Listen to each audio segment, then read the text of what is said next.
Kadang, kita mudah memahami orang lain. Kita bisa tahu teman dekat suka apa, bagaimana pasangan bereaksi, bahkan bisa menebak kebiasaan orang lain tanpa banyak berpikir.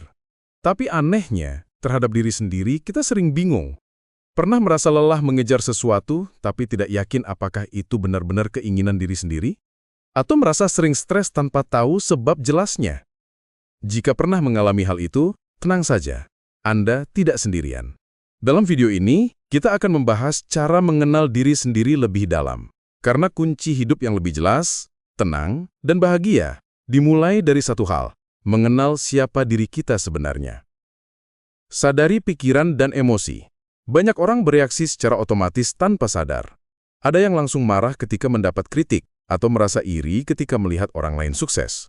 Cobalah mulai memperhatikan reaksi yang muncul. Tanyakan pada diri sendiri, mengapa saya merasa seperti ini? Apa pemicunya? Kesadaran akan pola pikiran dan emosi akan membantu mengenali hal-hal yang penting, sekaligus apa saja yang sering membuat jatuh. Ajukan pertanyaan besar pada diri sendiri. Ambil kertas atau buku catatan, lalu tuliskan jawaban dari pertanyaan berikut. Apa yang membuat saya bahagia tanpa pengakuan orang lain? Jika uang dan penilaian orang tidak penting, saya ingin hidup seperti apa? Aktivitas apa yang tetap membuat saya bersemangat meski sedang lelah? Menuliskan jawaban lebih jujur daripada hanya menyimpannya di pikiran.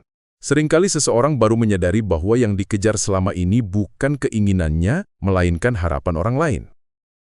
Kenali kekuatan dan kelemahan. Kekuatan memberi arah, tetapi kelemahan juga bagian penting dari identitas diri. Misalnya, seseorang bisa sangat percaya diri berbicara di depan banyak orang, namun kurang disiplin dalam menyelesaikan detail. Atau kreatif, tetapi mudah bosan. Itu bukan hal yang buruk. Justru dengan mengenali keduanya, kita bisa lebih realistis dalam menentukan langkah. Kita tahu kapan harus maju, kapan perlu meminta bantuan. Perhatikan lingkungan yang membentuk diri. Pengaruh keluarga, teman, pengalaman masa kecil, hingga kegagalan di masa lalu, semuanya membentuk siapa kita saat ini. Menyadari hal ini penting, bukan untuk menyalahkan masa lalu, melainkan untuk memilih bagian mana yang akan dipertahankan dan bagian mana yang perlu diubah. Luangkan waktu untuk refleksi. Banyak orang sibuk mengejar validasi dari luar, sampai takut berada sendirian. Padahal, justru di saat sendiri itulah, kita bisa mendengar suara hati dengan jelas. Luangkan waktu untuk refleksi, bisa melalui journaling setiap malam, meditasi, atau sekedar berjalan tanpa gadget. Dari momen sederhana itu, kita bisa menemukan arah yang lebih jernih.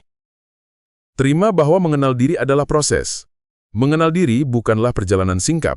Tidak ada yang bisa benar-benar selesai mengenal dirinya hanya dalam hitungan hari. Hidup terus berubah, begitu juga dengan diri kita. Yang terpenting adalah terus berjalan. Setiap kegagalan, setiap pelajaran baru, setiap perubahan kecil, semuanya membantu kita semakin mengenal siapa diri kita sebenarnya. Semakin dalam kita mengenal diri sendiri, semakin mudah juga mengambil keputusan. Tidak lagi asal mengikuti arus, tidak mudah goyah oleh kata orang, dan lebih yakin menentukan arah hidup. Jadi, mulai hari ini, jangan hanya sibuk memahami orang lain. Sisihkan waktu untuk memahami diri sendiri, karena jika kita tidak mengenal diri sendiri, siapa lagi yang akan melakukannya? Jika video ini bermanfaat, silakan klik like, bagikan kepada teman yang membutuhkan, dan subscribe, agar kita bisa terus belajar dan bertumbuh bersama. Sampai jumpa di video berikutnya.